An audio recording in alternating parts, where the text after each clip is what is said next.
Hey guys, also here bringing you my Hexeblaumon deck profile. Uh, to sum it up real quick before I start the deck profile, the deck is mostly centered around evolution source removal or Digivolution cards. I kinda get stuck with like the fan translation terminology because I've been playing since been before the pre-release in English, so I kinda am stuck with like active, rest, and evolution card, but whatever, doesn't matter. Yeah, deck is centered around evolution source removal. So we play a lot of cards like Vuelamon here, you already see it, which center around source removal or have support effects with source removal, because Hexeblaumon essentially shuts down any Digimon card that does not have an evolution source. So yeah, let me just start the deck profile real quick. Starting off with our Digi-Eggs, I play 4 copies of Vuelamon because it's still the best Digi-Egg there is for blue, in my opinion at least. And as you probably know, its effect is if your opponent has a Digimon card without evolution sources, when you attack once per turn, you can draw 1 card. So that generates a lot of card advantage, so that's really neat. I have a lot of cards in here that generate card advantages, or rather 2 sets of cards, but I play sets of them, so it's kind of a lot. But yeah, I have a lot of cards that let me draw more cards, so I have a boost in consistency essentially. And you can just play the 4 Vuelamons. But I like to play a 50 Digitama, which is Vuelamon for BT5.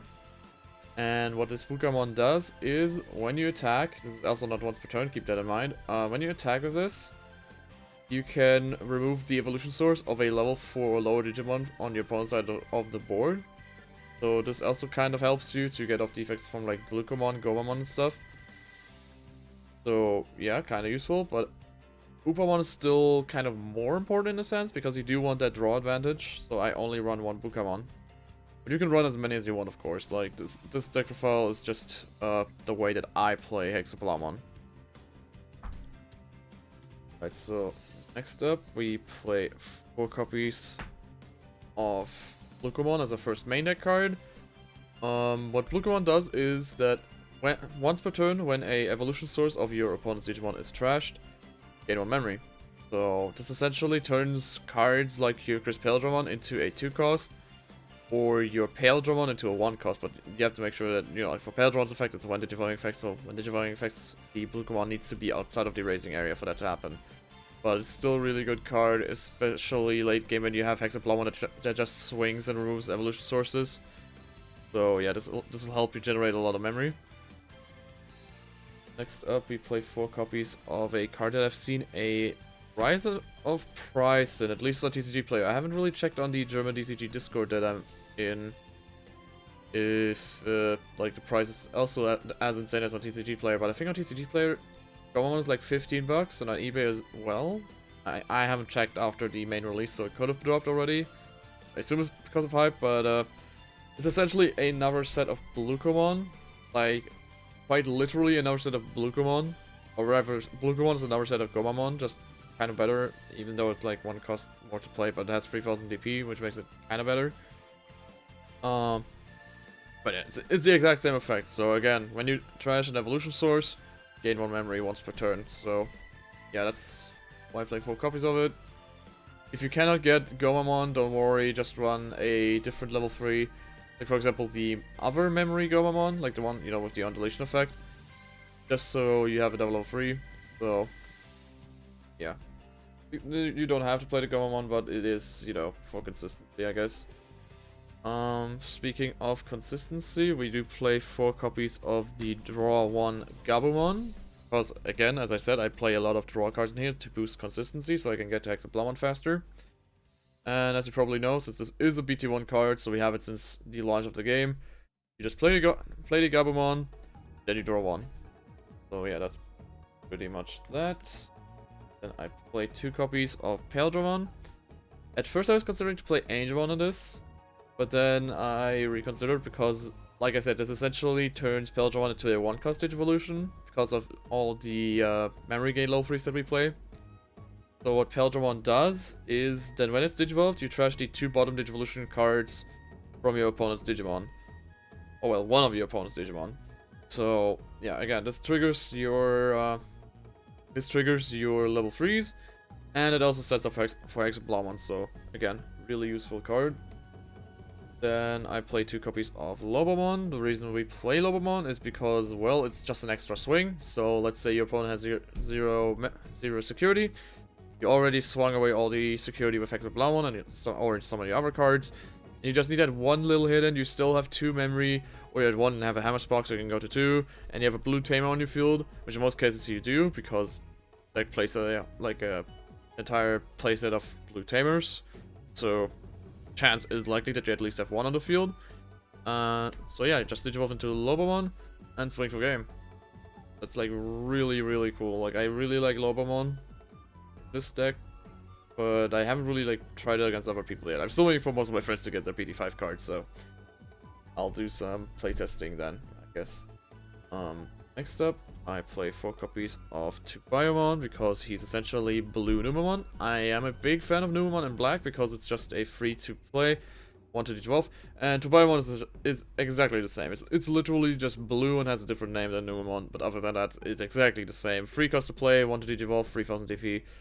And that's also the reason why we only play 12 rookies instead of like 14, which is like the magic number in the DCG. Because, yeah, if you brick, or ever, if you only have like a Vuelamon in your hand, no rookies, no worries, you can just play Vuelamon and then move up there to your level 5s. Or if you have a rookie, you can memory chuck your opponent with the 1 memory Digivolution cost, so that is useful. You can also run Gorillamon if you want, but I just kind of prefer Vuelamon. Next up, I play 4 copies of Vuelamon. It's the new 1-cost blocker that came out with BT5.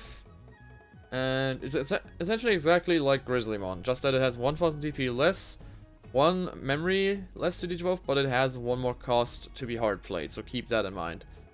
So you might want to play maybe 2 Vuelamon, 2 Grizzlymon, in case you do prefer having higher DP for your blockers, but I just want to have a lot of 1-cost Digivolution so I can get to Hexeblaumon relatively fast, so yeah. Next up, I got 4 copies of Hexeblaumon. This is like the optimal level 5 that you want to Digivolve into. I also do keep in mind you have to have this outside of your racing area for the main effect to kick in, otherwise it's just exactly like Vuelamon. I'm not even joking, like stats are exactly the same except for Hexeblaumon having 1 more memory cost. But yeah, what Hexeblaumon does is that when it is Digivolved, you trash the bottom Digivolution card of all of your opponent's Digimon. So it's essentially like a lesser Death Parade Blaster. Like there's an option card from I believe BT5 Death Parade Blaster, which trashes I believe 2 sources from all of your opponent's Digimon. So yeah, this is essentially that, but in Digimon form. So yeah, and its inheritable effect is that when your opponent has a Digimon without evolution sources, you get security attack +1. So yeah, that's why we write 4 copies of Hexeblaumon. And that's also the reason why we run 4 copies of the Vuelamon, because it has the exact same inheritable effect. We do want to have security attack +1 on our Hexeblaumon. So I play both sets of no source security attack +1 inheritables. Next up, we got the title card of the deck, which is 4 copies of Hexeblaumon.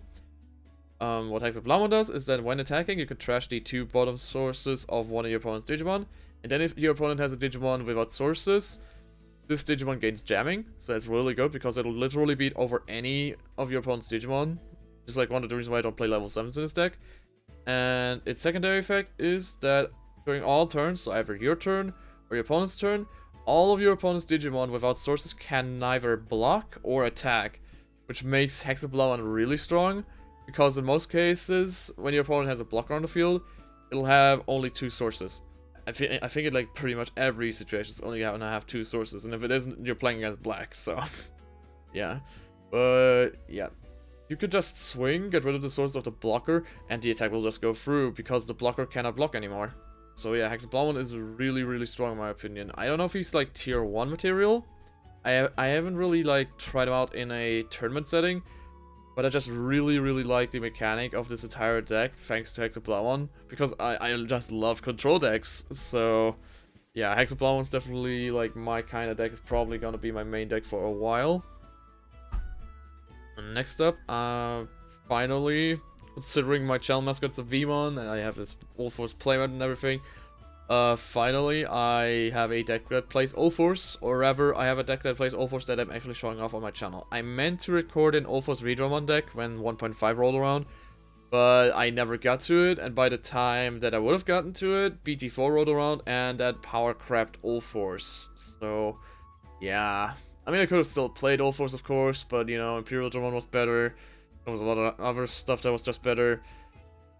But I just never got around to making an Ulforce deck, but yeah, I played 2 copies of Ulforce Video on this. If you don't like running Ulforce and rather have another source removal, then I would recommend playing, I think it's called Regalekis one?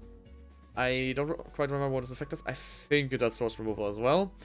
But what Ulforce Vuelamon does is that during your turn, when one of your tamers, your blue tamer suspends itself, Ulforce becomes active again. So this pretty much enables you to do several hits, and the fact that you play only Security Attack +1 Digimon, and you have in the deck that does a lot of source removal, pretty much guarantees that if you have several blue tamers on your field, you can hit for game with Ulforce alone. Because, yeah, swing 1, gonna do Security Attack +1, if he survives, good. And also you're going to rest 1 able tamers. Becomes active again, you gain a memory, that's by the way the secondary effect. Once per turn when this card becomes unsuspended, you gain 1 memory. Or rather, outside of the unsuspension phase, you gain 1 memory. So this also helps with memory gain. Becomes active, you did 2 hits. Attack again. Suspend another blue tamer. Become active again, you did 4 hits if he survives all of them. Then attack again and the entire security's gone. And if you have like some other small Digimon there, that's cool too. I mean, I'm not gonna assume that you have like 3 tamers on the field, because that kind of rarely comes up, even though I do play a whole playset, so it's possible. But yeah, like, Ulforce has a lot of synergy thanks to the tamer card I'm going to be talking about next. So let's move on to the tamers. We play 4 copies of Sora and Joe. And what Sora and Joe do is, at the start of your turn, if your opponent has a Digimon without sources, which in this deck is very likely, you get +2 memory. So for every Sora and Joe that you have on your field, you get +2 memory to start your turn. This is also the reason why I don't run Davis or Matt in this, because they're just way better. Because, like the previous memory tamers, the thing is that you're always set to 3 with them, which is nice, of course. But the thing is that your opponent's always in the mindset, okay, I have 3 more memory to play with, so I can just do like larger plays without having to worry. He's going to get 3 memory anyways. But with these tamers, they don't set you to 3 memory if you're less than 3 memory. They will always give you +2 memory, so if you had 1, it'll go to 3, if you're at 3, it'll go to 5, so on and so forth. And the more Sora and Joe you have on the field, the more pressure you build up for your opponent to not play Digimon without evolution sources. So they'll either try to keep their Digimon in their raising area until they have like, especially if they have like a deck that like gets rid of a lot of security with just 1 Digimon, or they'll just, I don't know, try to Digivolve. But the thing is also with Sora and Joe, if you just swing with any blue Digimon, their secondary effect kicks in, which is that you trash the bottom 2 Digivolution cards of one of your opponent's Digimon. So they themselves can create the situation for their own effect to kick in, which makes these tamers like really, really strong in my opinion. So yeah, definitely, if you run Hexeblaumon, you have to run at minimum 3 of them, I would say. Maximum 4. You can also swap one of them for a Matt or a Davis, I guess. Like, it depends on your preference. If you like the Davis for his, for his search, because Davis adds a card to your hand, this deck will pretty much add you a blue Digimon card to your hand, no problem. Or if you prefer Matt for the hard play and then do a search removal to reduce his play cost essentially with the rookies, you could do that too. But I just like playing 4 of them. They've never failed me so far. At least in my test runs, they haven't. So, yeah, I really like this tamer. Might swap out 1 for Matt. I don't know. Like, it depends on how it performs when I play against other people or in, like, locals. But for now, I will play 4. Speaking of 4 tamers, I play 4 copies of Takumi Aiba, which is a phenomenal tamer. This card personally shuts down Rookie Rush in a sense. Because for all Aibas on your field, or ever like for every Kaiba on your, for every Kaiba on your not Kaiba, I meant Aiba. For every Aiba on your field, you give your opponent, you give all level 3 Digimon. That is also one of the reasons why we only play 12. You give all level 3 Digimon on the field, when attacking, lose 1 memory. That's really powerful against Rookie Rush because most of their deck is made out of level 3s. And if you have several Aibas, you have to keep in mind, this effect stacks. This does not mean, oh yeah, he's just gonna have this effect once. No, it's gonna be as if it was like written stacked, so it would be like it was written on the card that says when attacking lose 1 memory, when attacking lose 1 memory, so on. So like 4 times. Up to 4 times you can have this effect. So for every level 3 attacks, you get plus 4 memory if you have all your Aibas on the field. But 1 Aiba is already pretty much enough. You can also play second on the field. But the really cool thing about him as well is that he generates card advantage. Because when you digivolve a Digimon, you can suspend your Aiba to draw 1 card. So yeah, for every Aiba you get an extra draw whenever you digivolve. But you have to keep in mind that this only applies when you digivolve outside of your raising area. In the DCG, I don't know if there's like a lot of experienced players watching my channel, but in the raising area, no effects apply, and it cannot affect anything outside of the raising area. So that means that when you digivolve in the raising area, you cannot suspend the Aiba to get that draw 1 effect. You have to have your level 3 or any other Digimon outside of your raising area to get this effect off. So again, keep this in mind, but it's still a really, really good effect. Moving on to our last type of cards, which is our option cards. I play 2 copies of Absolute Blast and 2 copies of Hammer Spark. The reason I only play 2 Hammer Sparks is because, well, I want to play Absolute Blast. Otherwise, you can either run... You can really, like, choose. You can either run 4 Absolute Blast or swap 2 Absolute Blasts for, like, Omnimons, or whatever. The Hammer Sparks, you can swap them for Omnimons if you want to. Or you can run 4 Hammer Sparks, or, like, whatever you like. I just like running Absolute Blast because Absolute Blast is essentially a Millenniumon for blue. Because what Absolute Blast does is it trashes one of your opponent's evolution sources, and then you can bounce one of your opponent's Digimon that has no Digivolution sources underneath that deck. This card is like really good with Hexeblaumon, or ever like Zora and Joe as well.